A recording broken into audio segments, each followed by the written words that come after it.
Welcome back. The last time we were together, I was telling you about flipping your lid. So this is flipping your lid part 2.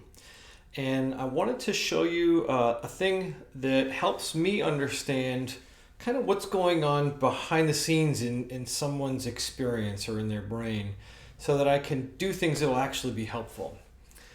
One of the things I've noticed as I've been doing this is sometimes parents or counselors or other well-meaning people will try to help, and we can actually end up making it worse unintentionally. So I've had plenty of times of that in my own parenting life. I remember one time with one of my sons, he was so upset and everything my wife and I did just seemed to make it worse. If we tried talking to him, it would get worse. If we tried to hold him or put our arms around him, he'd just get more upset, and we just didn't know what to do. But having a tool like what I'm going to show you here today really helps me know where I am and where someone else is in that process. So we talked about flipping your lid. We talked about how when you get more upset, you lose brain function. So if this is your brain and you start flipping your lid, then you're slowly changing your neurological state. So if you are calm, then everything's integrated. You can use all the parts of your brain that you're made to use.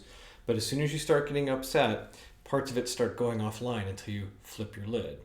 When you flip your lid, then you're using different parts of your brain that are more primitive. So if you think about that and you compare it to this chart here, this green part is called a window of tolerance.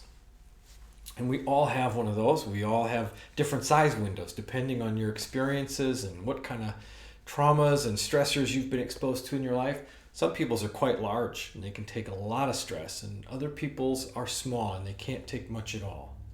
So once we are in the window of tolerance, then we can take a certain amount and kind of stress. But once it leaves that window, then that's when we start getting into trouble. So for any of us, we're either going to head upward and become, this is like a volcano up here, or like the watchdog if you think of the last video. This is an iceberg down here, or like the possum if you think of the last video.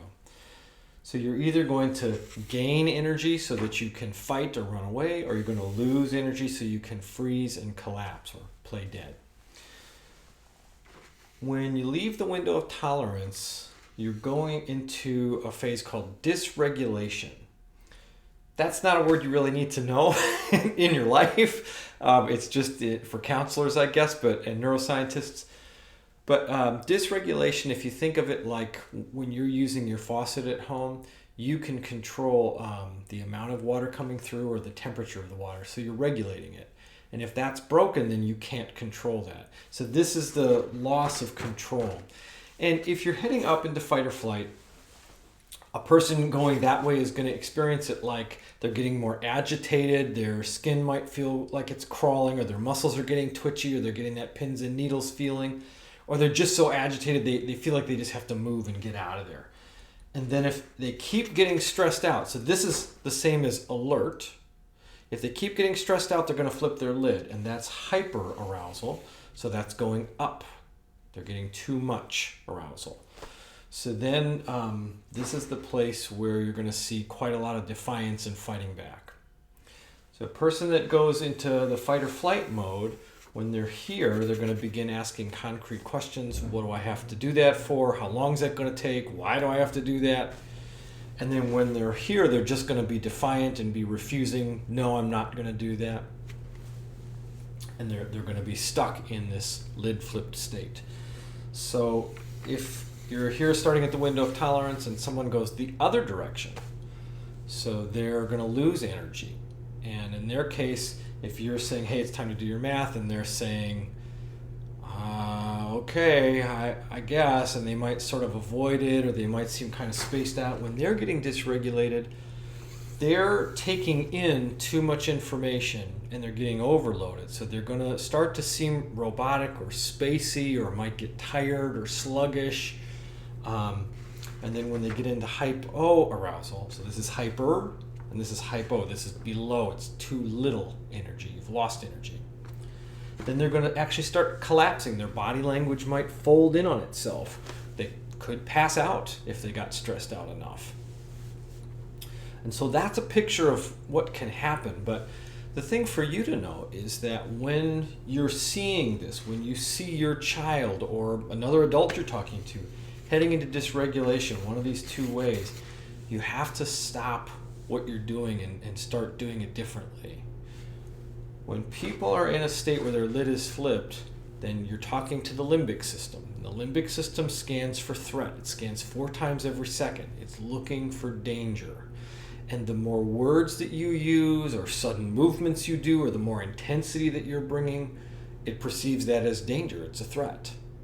So whether that's a real threat or a physical harm or it's a threat to goals or however you want to think about it, I'm just saying the limbic system is going to perceive lots of things as a threat. So it's going to keep a person in that state. So if you want to bring them out of that state and get that lid back on, they have to feel safe. Now, I don't mean that we have to protect our kids and people that we care about from all stressors in life. We can't live in a bubble. So we just have to be able to walk through these things with them and have ways to get through it.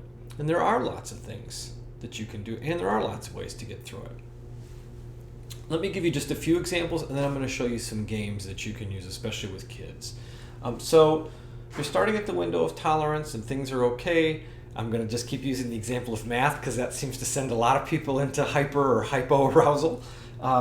It certainly does for me anyway. I'm terrible at math, and if that's required of me, I will get stressed out.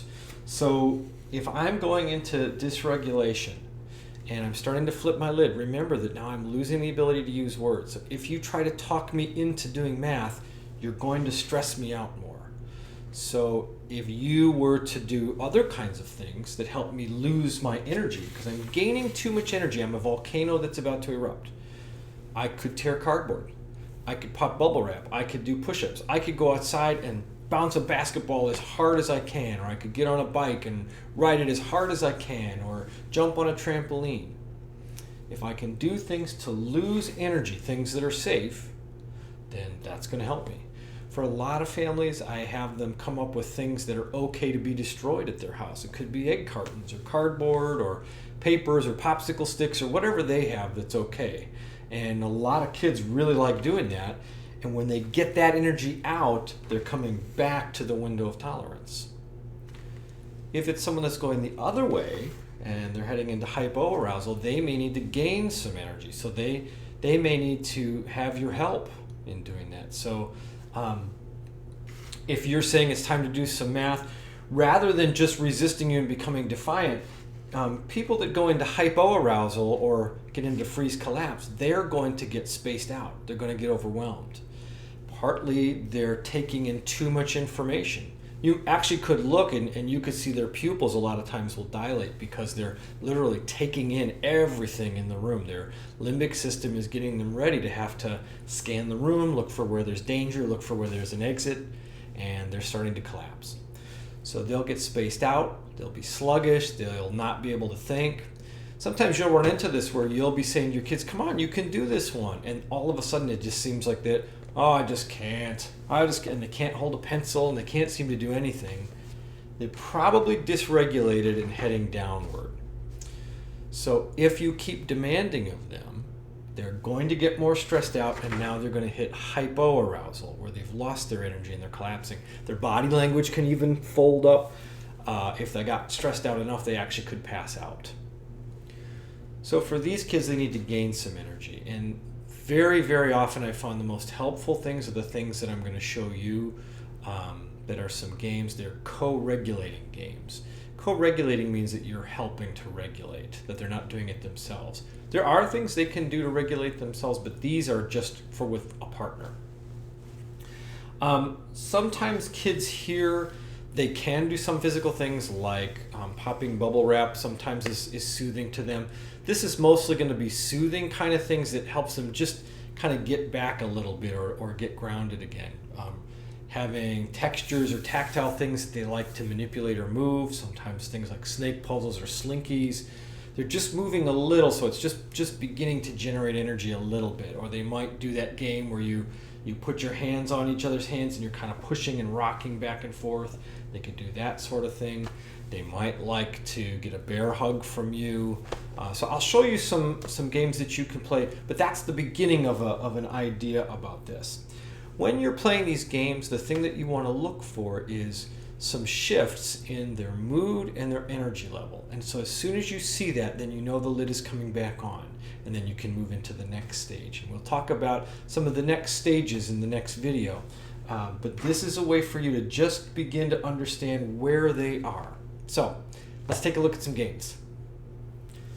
I apologize for the curveball. I decided after working on the video that it would be better to have the games be a separate video, so you will see that as its own thing. Just want to make sure I'm not giving you too much to digest at once. But look for that video, and there'll be a part 3 of this as well.